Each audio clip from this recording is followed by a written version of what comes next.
What's up, everybody? Welcome back to the channel. Today we're getting into Claressa Shields and Franchon Cruz's Discern, and I'm beyond disgusted by the disrespect and the lack of fair coverage France is receiving, because the narrative being pushed on her doesn't sit right with me. Every interview I've watched with France, she's been calm, humble, and nothing but professional, so when I tuned into those fight hype clips that dropped yesterday, I couldn't help but notice the wild contrast in how this whole thing is being framed. On the one hand, Claressa's coverage feels like a full-blown reality show production with a dedicated videographer capturing every angle and a staged Rolls-Royce arrival that looked more like a movie premiere than a Fight Week appearance. And listen to this, it even appeared she had to call someone over before officially stepping out of the Rolls-Royce, making sure assistance grabs the Gucci backpack and everything else before she made that grand entrance. And I was like, girl, what is going on? It felt chaotic, overproduced, and honestly like a hot mess, because this isn't just promotion anymore, it's a whole spectacle being sold to the audience. Meanwhile, when you switch over to France's side, the tone shifts completely, and the energy turns into subtle disrespect, including moments where someone wouldn't even say her name and reduced it to Claressa fighting that girl over there, like she's some random opponent.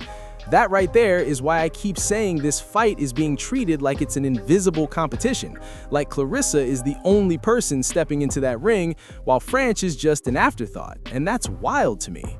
Then here comes France yesterday trying to move through her scheduled practice time and interview slots, only for things to get shaken up when Claressa arrived and wanted to rearrange the order of interviews and ring time on the fly.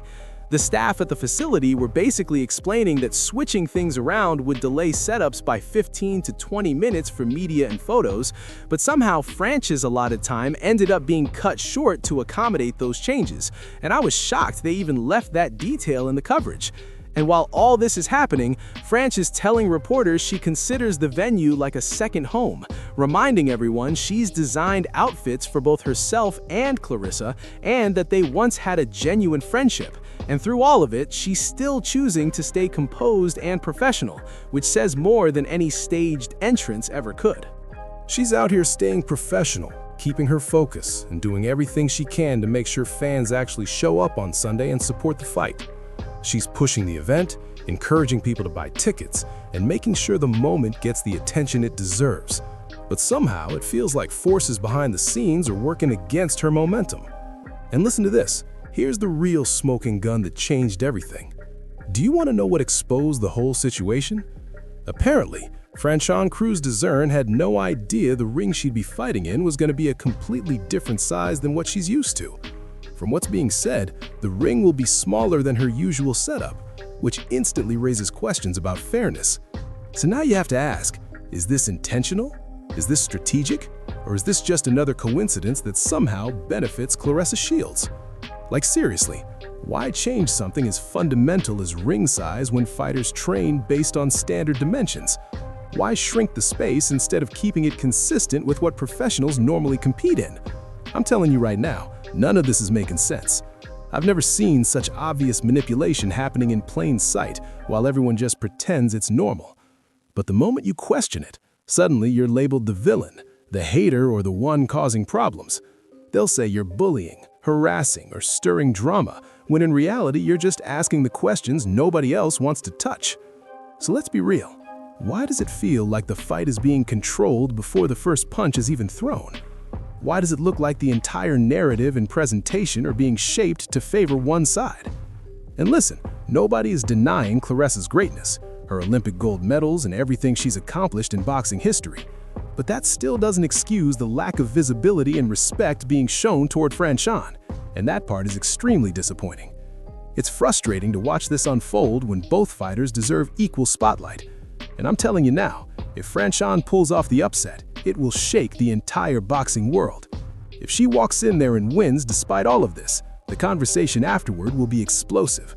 That moment would instantly become one of the biggest shocks in recent memory, because Claressa carries herself with complete confidence, like victory is already guaranteed, no matter what happens. But confidence comes with responsibility, and everything better be handled clean without controversy. And hold up, we also need to talk about Papoose, because he's moving like he's controlling the whole operation behind the scenes. He's acting like a promoter, like he's the architect of Claressa's rise. And at the same time, Claressa seems more focused on image and symbolism instead of recognizing the bigger picture. Meanwhile, the situation involving Remy Ma and Papoose continues to raise eyebrows, even though nothing official has been finalized publicly. Yet the energy and presentation make it feel like there's more going on beneath the surface. And honestly, imagine the tension if Remy Ma showed up at Little Caesars Arena on Sunday, because that would change the entire atmosphere instantly. It makes you wonder whether that appearance would be welcomed or completely avoided, because at the end of the day, actions speak louder than words, and people are watching everything closely. She openly shared that Papoose cheated while she was incarcerated, and that he was also managing her finances and making major purchases she allegedly did not know of. She described coming home to a completely different reality than what she expected, feeling like the foundation she trusted wasn't what it seemed. There were even stories about her confronting women connected to him, standing her ground when she felt disrespected and misled.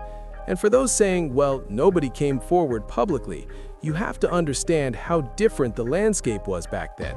Social media didn't have the instant exposure it has now. No viral call-outs were spreading in seconds across every platform. Back then, information lived in forums, chat rooms, and places you had to actively search to find. Today, everything hits instantly, but back then, things could exist quietly without becoming mainstream headlines. So even if there were whispers, they wouldn't have traveled the way they would in today's digital environment. And let's not ignore how easy it is for celebrities to carefully craft an image that the public fully buys into. They sold the idea of being the perfect example of loyalty, partnership, and what people called goals.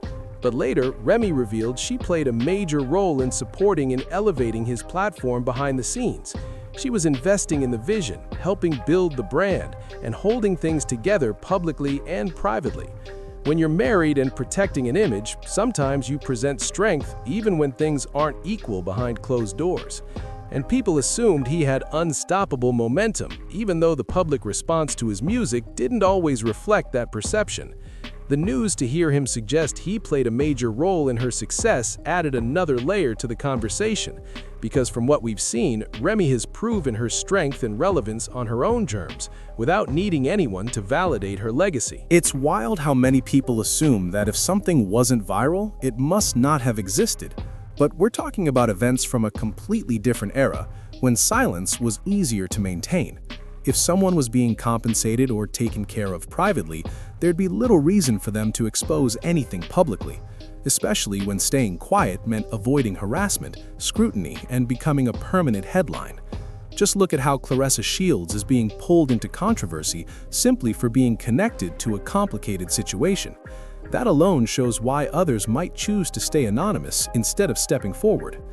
There have even been claims from media voices and insiders suggesting patterns of behavior that the public never fully saw, but the identities behind those claims remain hidden, which keeps the speculation alive.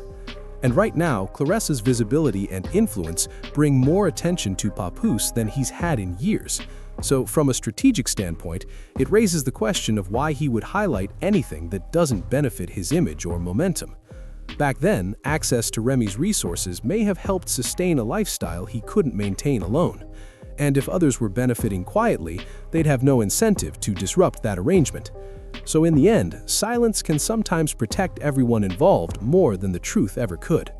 Thanks for watching, and don't forget to subscribe because this story is still unfolding.